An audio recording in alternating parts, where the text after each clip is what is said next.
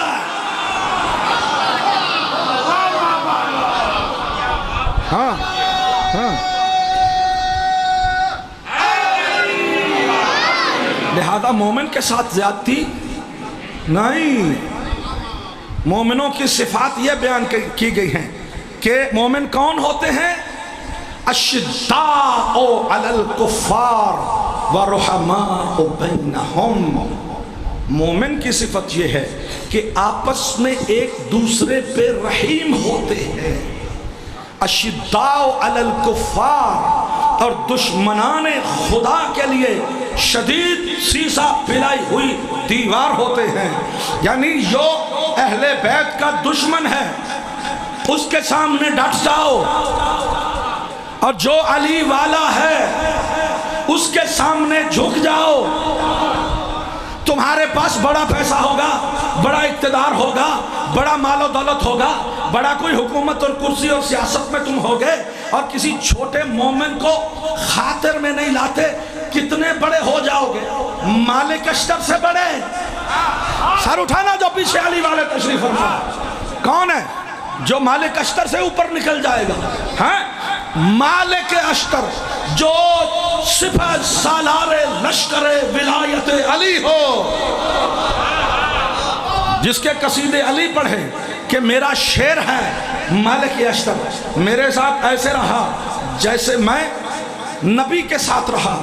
وہ مالک اشتر جب وہ پوری سپاہ اسلام کا سپہ سالار تھا، ایک شخص نے مالک اشتر کے بارے میں بازار میں غلط بات کی.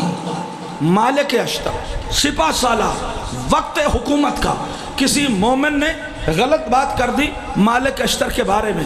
مالک اشتر آگے آگے جا رہا تھا گلی میں، کسی نے اس کو، جس نے وہ بدتمیزی کی تھی، اس کو مخاطب کر کے کہا، سنیے گا جملہ، عظیم جملہ ہے جو آپ کے حوالے کر رہا ہوں. ہلا کے کہا یہ جو ابھی شخصیت پیچھے سے گزری ہے اس کو جانتے ہو؟ کہا نہیں. کہا یہ وہی مالک اشتر تھے جن کے بارے میں تم بدتمیزی کر رہے تھے. تو اب اتنا تو اس کو بھی پتا تھا کہ مالک اشتر دیکھا ہوا نہیں، لیکن پتا تو ہے کہ لشکر عالم اسلام کا شیر بہادر سپہ سالار وہی ہے. اب مالک اشتر وہاں سے سن کے نکل گئے. اب اس نے سوچا کہ اب تو مالک اشتر الٹا لٹکائیں گے، اب تو مالک اشتر بہت سزا دیں گے، ابھی فوج کے سپاہی آئیں گے مجھے اٹھا کے لے جائیں گے، اب تو میرا نہ جانے کیا بننے والا ہے. تو اپنی عاقبت کو سوچ کر دوڑا مالک اشتر کے پیچھے کہ میں جا کے مالک اشتر سے معافی مانگ لوں، پاؤں پکڑ لوں، کہیں ایسا نہ ہو کہ مجھے سزا دے. دوڑا جیسے ہی پیچھے گیا کسی سے پوچھا آپ نے یہاں مالک اشتر کو جاتے ہوئے دیکھا؟ کہا ہاں. کدھر گئے ہیں؟ کہا وہ مسجد کوفہ کی طرف گئے ہیں. یہ بھی پیچھے مسجد کوفہ میں گیا. کیا دیکھا؟ مالک اشتر مصلی نماز پر ہیں، مصلی نماز میں یہ پیچھے جا کے بیٹھ گیا.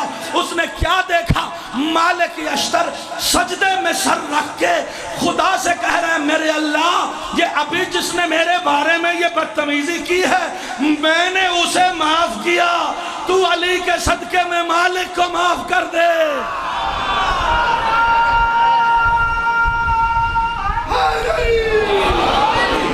یہ ہے بڑا پن، یہ ہے بڑا پن کہ اگر کوئی معمولی حیثیت کا مومن ہے ظاہری زندگی میں، اگر اس سے کوئی غلطی ہو جاتی ہے تو اپنی بڑائی دکھانے کی کوشش مت کرو. مومن تب ہو اشداء علی الکفار ورحماء بینہم. اگر کسی مومن سے ماتمی سے کوئی غلطی ہو جائے، کوئی بدتمیزی ہو جائے، سزا نہ دو، معاف کر دو. فائدہ یہ ہوگا تم علی والے کو علی والا سمجھ کے معاف کرو گے، علی تجھے معاف کر دیں گے، علی تجھے معاف کر. تو میرے بھائیوں میرے عزیزوں، علی ابن ابی طالب علیہ السلام نے کبھی کسی مومن پہ ہاتھ نہیں اٹھایا، حتیٰ کہ جو دشمن خدا ہے اسے بھی مہلت دی، کہا بھائی تم میرے خدا کی دشمنی چھوڑ دو، پڑھو لا الہ الا اللہ تو میں تمہیں چھوڑ دیتا ہوں. تو ظاہرہ جو سامنے والا ہے وہ متکبر ہے. تو علی ابن ابی طالب یہاں پھر اسلام التکبر مع المتکبر عبادت، یہاں ہے کہ جو دشمن خدا ہے متکبر ہے اس کے سامنے جی نہیں کرنی، اس کے سامنے جھکنا نہیں، اس کے سامنے اسلام کی طاقت کا مظاہرہ کرنا ہے، کیونکہ اب تم اسلام کی طاقت ہو، اب تم اسلام کی طاقت ہو. تو عزیزان محترم یہی تو ہوا علی ابن ابی طالب نے جب بھی کسی بڑے سے بڑے دشمن خدا پر حملہ کیا تو علی ابن ابی طالب نے اپنی بہادری کے جوہر دکھانے کے لیے نہیں. یہی تو جملہ میں نے آپ سے عرض کرنا ہے. میں عرض کر رہا ہوں یہ صاحبان ولایت ہیں اور ہم علی والے ہیں. آؤ اپنے مولا علی سے سیکھو کہ نظام ولایت کیا ہے، نظام ولایت کیا ہے. علی ابن ابی طالب نے جب بھی عبادت کی تو اس کے لیے بستر پہ سوئے.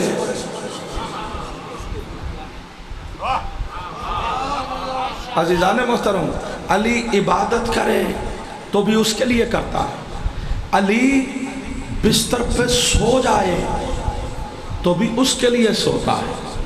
ہجرت کی رات علی بستر پہ سوئے، کس کے لیے سوئے؟ اس ذات کے لیے سوئے. یہی وجہ ہے کہ علی ابن ابی طالب کا پورا کلام نہج البلاغہ اس کے تعارف میں ہے. سجدے میں سر جھکائے تو اس کی توحید کا تحفظ کرتا ہے، اور اگر کہیں جنگ کے میدان میں جائے تو بھی اپنی ذات کے لیے جنگ نہیں فرماتے، اللہ کی سربلندی کے لیے، توحید کی سربلندی کے لیے علی ابن ابی طالب علیہ السلام جنگ کرتے ہیں. یہی وجہ ہے کہ علی ابن ابی طالب، کل میں جہاں سے بات شروع کی وہیں سے متصل کر رہا ہوں، علی ابن ابی طالب خانہ کعبہ میں تشریف لائے، باہر ہجوم، مخلوق ہی مخلوق، اور علی ابن ابی طالب کو لینے کے لیے کھڑے ہیں مصطفیٰ. بات یہاں سمجھنے والی ہے. بیٹا کس کا ہے؟ علی ابو طالب کا. جناب فاطمہ بنت اسد حرم کس کا ہے؟ جناب ابو طالب کا. تو ان کو کھڑے ہونے چاہیے تھا نا، ان کو کھڑا ہونا چاہیے تھا. کون کھڑا ہے؟ حضرت رسالت گرامی مآب ختمی المرتبت کھڑے ہیں. پہلے دیوار پھٹی تھی، 3 لوگوں نے دیکھا تھا. خدا 3 دن تک لوگوں کو جمع کرتا رہا تاکہ اہتمام پورا ہو جائے. پورا حجاز اکٹھا ہے، ایک مرتبہ پھر دیوار پھٹی، ایک مرتبہ پھر تیسرے دن دیوار پھٹی. پہلے فاطمہ بنت اسد علی کو چھپا کے لے کے گئی تھی، اب علی کو ہاتھوں پہ اٹھا کے لا رہی ہے۔ جیو علی والو، ساتھ دینا میرا۔ پہلے چھپا کے لے گئی تھی، اب اٹھا کے لا رہی ہے۔ پہلے لوگوں نے دیوار ٹوٹتی ہوئی دیکھی تھی، بھاگ گئے تھے، بنتی ہوئی نہیں دیکھی تھی۔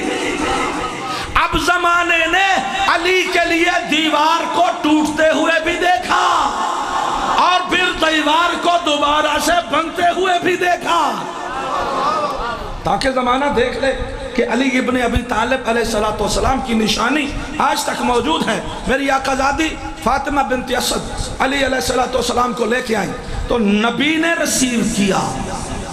غور فرمائیں جی، آپ نے سنا نہیں ہے؟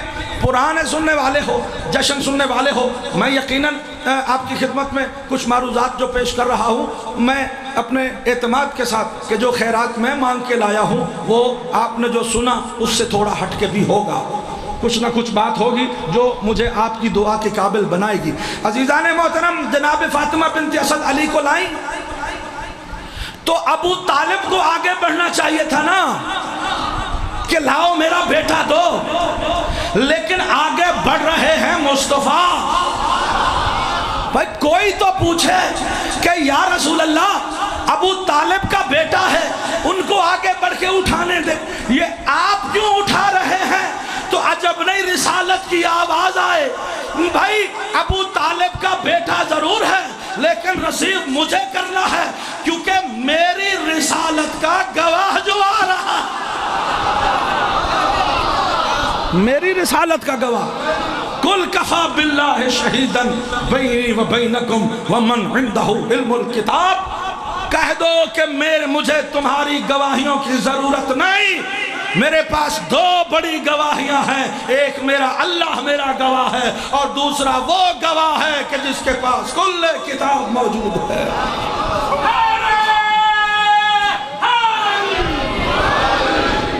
اچھا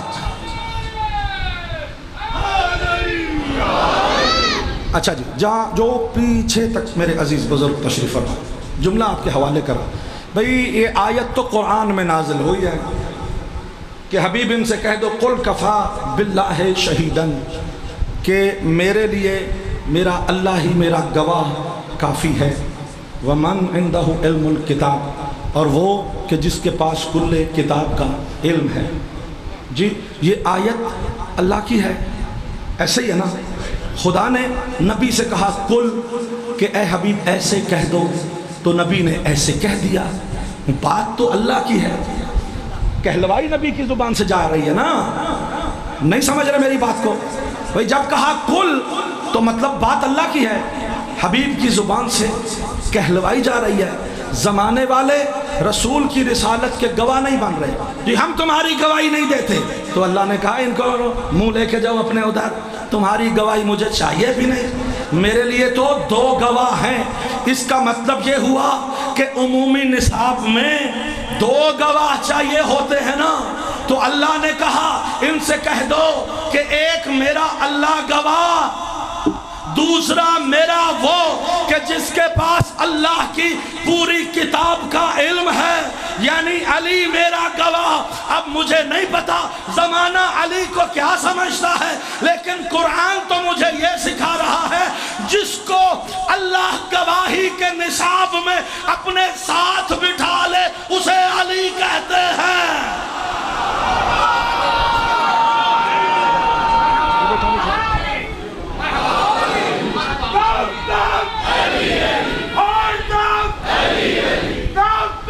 علی علی ملنگوں کا سکندر، رزوں کا تمنگر، تاریخ کلندر، تعلیم کلندر، تبلیغ کلندر، تقریر کلندر، کلمے کا ٹوبر، آزاد کی دینت، تشہد کی قیمت، نبست کلندر، نبست کلندر، حق خط دائمہ،